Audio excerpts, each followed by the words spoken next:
MP board के class 10th के विद्यार्थियों, देखिए जिस घड़ी जिस वक्त का आप बेसब्री से इंतजार कर रहे थे, इस क्लास में विज्ञान के लिए एक क्वेश्चन पेपर मैं आपके लिए फुल सॉल्यूशन के साथ में लेकर आई हूँ, जो आपका Hindi medium plus English medium दोनों क्लासों के लिए रहने वाला है फुल सॉल्यूशन के साथ में। तो चलिए बिना टाइम वेस्ट के वीडियो को शुरू करते हैं और 21 मार्च के लिए सारे प्रश्नों को यहाँ पर सॉल्यूशन के साथ में कंप्लीट कर लेते हैं। तो चलिए यहाँ पर पहले प्रश्न में रहेंगे आपके सही विकल्प। 6 नंबर के सही विकल्प आपसे पूछे जाएंगे। तो देखिए पहला प्रश्न है आपका कि वे अभिक्रियाएं जिनमें ऊर्जा मुक्त होती है कहलाती है। ठीक है, वे अभिक्रियाएं जिनमें ऊर्जा मुक्त होगी यानी कि बाहर निकलेगी यानी कि उत्सर्जन होगा, तो वो आपकी कौन सी अभिक्रिया कहलाएगी? तो वो कहलाएगी आपकी ऊष्माक्षेपी अभिक्रिया। ठीक है, दूसरा है कि एक घोल का पीएच मान 4 है तो घोल होगा। यदि किसी घोल का मान जो पीएच मान है वो 4 है तो घोल कैसा होगा? उदासीन होगा कि क्षारीय होगा कि अम्लीय होगा कि आयनिक होगा? देखिए यहाँ पर कुछ पॉइंट मैंने लिख दिए हैं। यदि पीएच मान 7 है तो वो आपका घोल होगा उदासीन। यदि 7 से अधिक मान है तो क्षारीय रहेगा। यदि 7 से कम है तो वो अम्लीय रहेगा। तो यहाँ पर घोल कैसा रहेगा? उदासीन की क्षारीय की अम्लीय। तो यहाँ पर पीएच मान कितना है इसका घोल का? 4 है। तो 4 7 से क्या है? कम है। तो ये कैसी है? इसकी प्रकृति कैसा रहेगा आपका घोल?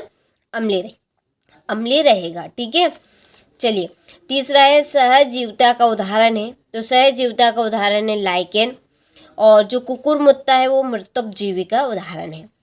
चौथा है प्रतिवर्ती क्रियाओं का समन्वय एवं नियंत्रण करती है मेरुरज्जु। पांचवा है निम्नलिखित में कौन मानव के मादा जनन तंत्र का भाग नहीं है? तो इसका आंसर है शुक्रवाहिनी। छठा है विद्युत धारा का एसआई मात्रक होता है। तो विद्युत धारा का एसआई मात्रक है एम्पियर, और बाकी के यहाँ पे लिख दिए हैं। ओम किसका है? विद्युत प्रतिरोध का, और वाट है विद्युत शक्ति का। ठीक है, चलिए इसके बाद में ये आपके इंग्लिश मीडियम वालों के लिए रहे, तो आप भी स्क्रीनशॉट लें अच्छे से और कंप्लीट करें। चलिए इसके बाद में है ये बाकी के 2 प्रश्न इधर। चलिए क्वेश्चन नंबर 2 में है रिक्त स्थानों की पूर्ति कीजिए। पहला है कि कार्बन की संयोजकता खाली स्थान है। तो कार्बन की संयोजकता है आपकी 4। दूसरा है मेंडल ने खालिस्तान के नियमों का प्रतिपादन किया। तो मेंडल ने किन नियमों का प्रतिपादन किया है? तो आनुवंशिकता के नियमों का प्रतिपादन किया है। तीसरा है वस्तुओं को हम खालिस्तान की उपस्थिति में देख सकते हैं। तो हम वस्तुओं को प्रकाश की उपस्थिति में देख सकते हैं। चौथा है कि धारावाही चालक तार में धारा का मान बढ़ाने पर खालिस्तान का मान बढ़ जाता है, तो चुंबकीय क्षेत्र का मान बढ़ जाता है। पांचवा है चुंबकीय क्षेत्र रेखाएं परस्पर प्रतिच्छेद नहीं करती है। ठीक है, छठा है कचरे का निपटान एक गंभीर खालिस्तान समस्या है। तो कचरे का निपटान एक गंभीर पर्यावरणीय समस्या रही है। ठीक है, चलिए तो स्क्रीनशॉट आप ले लीजिए। इसके बाद में fill in the blanks English medium वालों के लिए फिल कर दिए, तो अच्छे से आप कंप्लीट करके जाइए। चलिए इसके बाद में अगला क्वेश्चन नंबर 3 में है सत्य असत्य लिखिए। पहला है कि अवक्षेपण अभिक्रिया से अविलेय लवण प्राप्त होता है, तो सत्य है। दूसरा है अम्ल का पीएच मान 7 से अधिक होता है, असत्य है, क्योंकि अम्ल का पीएच मान 7 से कम होता है। तो 7 से अधिक किसका होता है? क्षार का। ठीक है, किसका रहेगा? क्षार। और उदासीन का कितना रहेगा? 7 रहेगा केवल। ठीक है, तो कॉन्सेप्ट को जरूर याद रखें। तीसरा है मनुष्य एक लिंगी जंतु है, तो सत्य। चौथा है निषेचन के तुरंत बाद शुक्राणु बनते हैं, असत्य। पांचवा है अतिभारण व लघुपतन से बचने के लिए फ्यूज तार का उपयोग किया जाता है, तो सत्य। छठा है क्लोरोफ्लोरोकार्बन का उपयोग अग्निशमन के लिए किया जाता है, तो ये आपका सत्य है। ठीक है, चलिए तो यहाँ से आप स्क्रीनशॉट ले और अच्छे से कंप्लीट करें। इसके बाद में ये आपके इंग्लिश मीडियम वालों के लिए, तो आप भी स्क्रीनशॉट ले और अच्छे से कंप्लीट करें। चलिए क्वेश्चन नंबर 4 में सही जोड़ी बनाइए। तो पहली जोड़ी है आपकी यहाँ पे कि आयोडीन अधातु तत्व, इसकी जोड़ी आपकी रहने वाली है चमकीला। दूसरा है यकृत की जोड़ी है यूरिया का निर्माण। तीसरी है न्यूरॉन की जोड़ी है तंत्र की इकाई। तारों का टिमटिमाना, तो तारों का टिमटिमाना है आपका वायुमंडलीय अपवर्तन। एरोसोल, एरोसोल की जोड़ी रहेगी क्लोरोफ्लोरोकार्बन। और जिप्सम, जिप्सम की जोड़ी है CaSO4 H2O। ठीक है। कसोनट, कूड़ो पानी। और ये आपका प्लास्टर ऑफ पेरिस का सूत्र है। ठीक है, यहाँ से आप इंग्लिश मीडियम वाले स्क्रीन शॉट लें। ठीक है, चलिए इसके बाद में है एक वाक्य में उत्तर लिखिए। पहला है कि कौन सी धातु आसानी से संचारित नहीं होती है, तो इसका आंसर है सोना, चांदी, प्लेटिनम।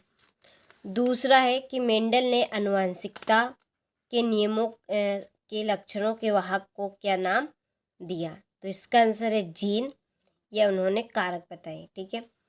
तीसरा है श्वेत प्रकाश के वर्ण क्रम में 7 अवयवी रंगों का क्रम लिखिए, तो ये रहेगा आपका श्वेत प्रकाश के वर्ण क्रम में 7 अवयवी रंगों का क्रम।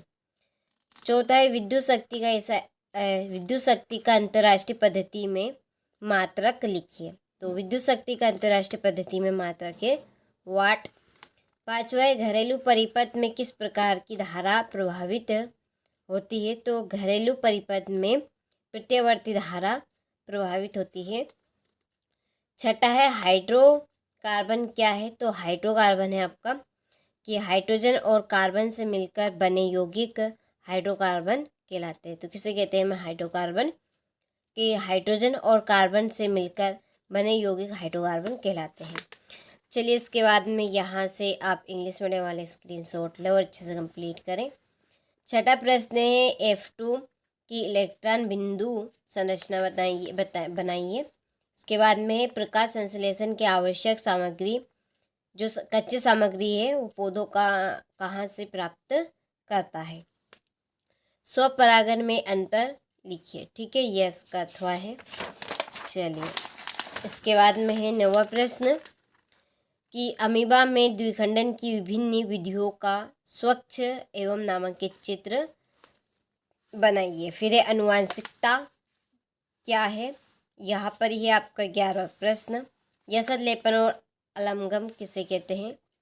12वां है लेंस की क्षमता से आप क्या समझते हो, इसका मात्रक क्या है, ये आपका 13वां प्रश्न। इसके बाद में है विद्युत धारा की परिभाषा एवं इसका मात्रक लिखिए। अम्ल और क्षार को ही 4 अंतर बताने हैं, यह आपका 16वां प्रश्न। साबुन अपमार्जक में अंतर।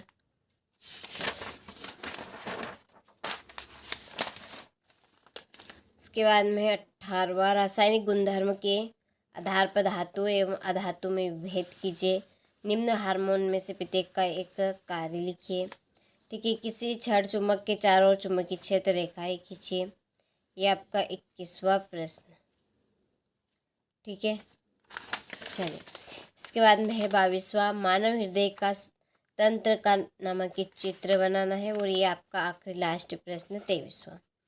ठीक है, तो आपने सारे प्रश्नों का स्क्रीनशॉट ले लिया होगा, तो अच्छे से आप कंप्लीट करें 21 मार्च के लिए।